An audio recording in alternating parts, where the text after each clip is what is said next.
Bueno, bienvenidos a este episodio de Barista Mario TV. Aquí estoy con Maxwell Colonna, una persona que admiro bastante, y le vamos a hacer una entrevista que nos cuente su experiencia en el mundo del café. Así que, Introduce myself, yeah. Maxwell, can you tell us about yourself? Absolutely, yeah. Hello, my name's Maxwell. I've been in coffee for about 20 years now. But I know I look too young. So. But I've done stuff all over coffee. So I've competed in barista competitions, been involved in academic research, written books, started and run my own coffee companies. That's where we are today. Colonna Coffee, we have 2 cafes, one in Bath and one in London, and our roastery. But I guess I describe myself as a student of coffee. Like, I'm passionate about experiencing coffee, and I do that through collaborations or through business. But I don't really see myself as doing one specific thing in coffee. I'm lucky to have been able to do lots of things in coffee. Perfect, really nice. How did your coffee journey start 20 years ago? Are you not going to translate me as we go? You'll do it afterwards, will you? Oh, no, I'll do like subtitles. Oh, okay, Yeah. Sure. How did my journey start? So I had no real background in coffee. My first real profession was portraiture. I used to paint people. Okay, nice. I come from a sort of arty family, and I was doing a lot of travelling. So I did 6 months in India, and I ended up with a work visa in Melbourne in Australia. And for a lot of people who don't know, lots of people still don't know, Australia has this incredible cafe scene. Yeah. And I got a job as a barista, like on day one. And coffee shop? it was just a commercial coffee shop at the bottom of a corporate. There was nothing specialist about it. Yeah. But very quickly I realized that customers expected you to make coffee to a standard. And not only was like, oh wow, latte art, like how do I do that? You know, that was really hard. And as someone with an art background, I found latte art annoying. Yeah. Because I'm like, why can't I do it, right? But then the customers cared about it as a drink. Yeah. And then one of the regulars could see I was curious about coffee, and he sent me up to a place called Brother Bababoo Dan, which was almost like a speakeasy. Like, there was no sign, you had to know to go there. And that was the first place that I had a coffee from one origin, because up until then I just had a blends or Italian coffees, right? And it was a coffee from Kenya, and the lady who served me gave me some flavor notes. And I honestly remember at the time thinking, this is a bit weird. Yeah, doesn't taste like it. Or does? But no, I thought just the whole thing was weird. Okay. And I thought maybe it will be like whiskey, because I struggle, whiskey's so strong. Yeah. But I had this espresso and it did taste interesting. Yeah. And I definitely saw what she meant with the flavors. Yeah. But it was also just so different to everything I tasted previously, and that I began to wonder why. So I spent my time in Australia exploring the coffee scene, changing jobs, doing training courses with barista champions, and it just opened up this rabbit hole. And I've just been going since then, really, which is, this thing I became really curious and passionate about, and I've been exploring it ever since. Perfect. That's really interesting, because kind of my coffee journey also started in Australia. I used to live did there it? in 2011. Okay. So a couple of years after you went down the rabbit hole, I went down that same rabbit hole. And where did the rabbit hole start for you? Which shop? Actually, before, my parents opened up a coffee shop. My parents opened up a coffee shop, but in Melbourne, I fell in love with coffee. Yeah. So I was working actually as a dishwasher, but whenever I could, I would have some barista shifts in Melbourne Central, go to coffee shops. Yeah. It's cool. So Like it's hard to go to somewhere like that. Sorry. if you want, you can keep the mic on. It's hard to go somewhere like that and not be exposed to it, right? Especially if you work in hospitality at all. Yeah. But it was interesting. Although I loved the coffee scene, I also was going to stay and open a shop there, because I felt, I've always said this, specialty coffee, actually the traditional cafe model isn't a very good place. Yeah. It's a fast food environment where people don't talk, they just order what they're used to. So a lot of what I've done with my business is go, well, how could you change the menu, and could you get rid of a house coffee, and how could you make an interesting experience where we talk about coffee? And because I remember in Australia, people expect a really good flat white, but it's still a challenge to get people to talk about where the coffee's from and how it tastes, Yeah. Perfect. That's amazing. So, now you already talked about it a little bit, but how's the experience of owning a coffee shop and a coffee roasting business? Yeah, up and down. No, I think for me, I knew at a very young age that I wanted to work for myself, right? Yeah. And everyone's different. Yeah. And That's important. it comes with pros and cons. Yeah. But coffee, I think, it's also about timing, right? When I got into coffee 2006, it's a good time to get into coffee, like lots of interest growing around specialty coffee around the world. I came back to the UK where there was nothing really. And to be honest, the interest in coffee as like a flavor-driven product is bigger than I ever thought it would be. You know, so many people are interested in coffee now, right? And that's great. So I look back and it was definitely a good industry to be an entrepreneur in.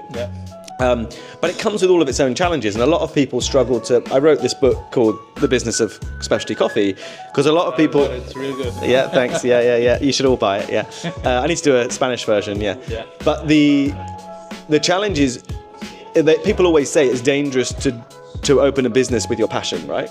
Because the business side is different to just an interest, and getting those two to work together. But I think you have to treat the business side as a passion as well. You have to be interested in the business of coffee. So yeah, I feel like I've learned a lot. If I went back, I'd do a lot of things differently. But it's not the easiest industry. But I think if you're really passionate about it and up for the challenge, then it can be one of the most rewarding. You know, the people I've met around the world, the way you can share an interest with people from all different backgrounds is amazing. So I feel lucky that I have businesses in coffee. Perfect. It's really good to know. And you already talked about, well, you mentioned it, but how was the experience of writing books? Because I'm in the process of... You're writing a book? Of writing a book, not as... What's like, it? Go on. It's actually like a little bit autobiography, but just like an introduction, but a little bit of an introduction to coffee, because I've always seen, like you said, that coffee is evolving. And in the Latin American community, even though we've grown coffee, specialty coffee is growing, there's still a lot of room for growth and culture and there's no books on coffee, no videos. That's why I'm starting this YouTube channel. Well, I've done it for 4 years, and that's why I want to write a book, because I also see like you not the opportunity for personal gain. No, but there's community. Totally. I think often what I say I'm interested in is an area of value, and I don't mean money. I mean something that means something to people, and follow that. And normally, if people care about something, you can figure out a way to make it make sense as a business. But I think the primary thing that I don't really like the word specialty coffee, to be honest, but like gourmet or boutique coffee, or that's the real thing that for me, it's that curiosity and passion for coffee is what specialty coffee is, and figuring out projects that expand that are what gets me excited. Perfect. But just with the books, you asked me about books. Sorry about the grinder. Books. That's all right. Yeah. What I do, I've got a 9-month-old baby, and my partner's worried about her ears when I grind, so I put a coat over the grinder every morning to try and soften the sound. Writing books, I really like, there's something about writing, putting your ideas on paper that is completely different to speaking them, and it makes you really think about them. And so often my books are where I've had an interest in a topic. Like, let's say I've been in coffee for almost 20 years. When I wrote the business book, I still had a lot of questions around how the business of coffee really works. Because so much of what we learn about the industry is from marketing and branding. A coffee company says, hey, this is how coffee's grown, or this is how coffee's traded. You should buy from us because X, Y, Z. And a lot of the time I'm like, is that true? And that last question. And my books are often me exploring a question and then sharing that with the readers. Because we're also going to be, well, it's taken a while, but we're doing Water for Coffee too. And because the first book I haven't been able to buy it. It's completely worldwide, right? Yeah, we stopped printing number 1 because we wanted to develop number 2. And then Chris is now a professor out in America, and he's got loads of projects on. You've probably seen, he is a bit known as one of the coffee scientists, and does these research projects on coffee. But we will get there. We will hopefully launch it this year. And that really just started as a question. And this is the thing about coffee, we don't have all the answers. It's complicated. And it's evolving. So for me, it's about asking interesting questions, but also no one's going to be right about everything in coffee. It's more about improving our knowledge so we can each make the decisions we want to make. So what I mean is there's no right water. At all. But if we all understand how water works, we can make decisions about what we want to do with it. Amazing. And we're always getting ahead of the question, which is good. How important is water for coffee? It's funny, right? Because I've been on the water bandwagon for over a decade now.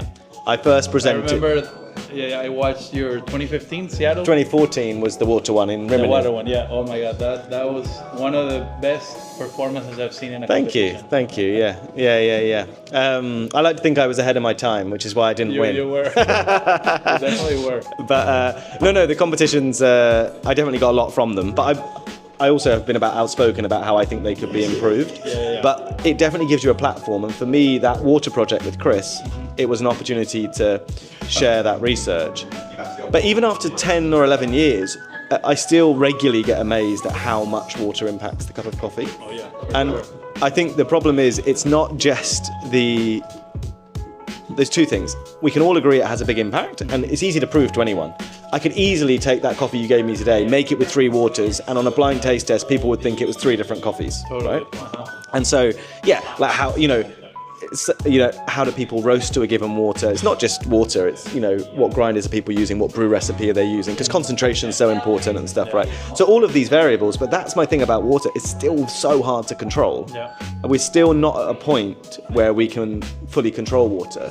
So most of us are figuring out how to make the most of the water we have available to us, right? And a lot of these trends, like around adding salts and stuff, I don't think people realise that they're actually limited. Yeah.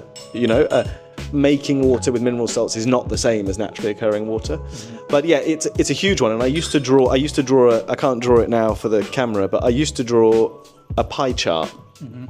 Of trying to say, well, how important is each part of the supply chain? So green coffee is like more than half of the pie chart, right?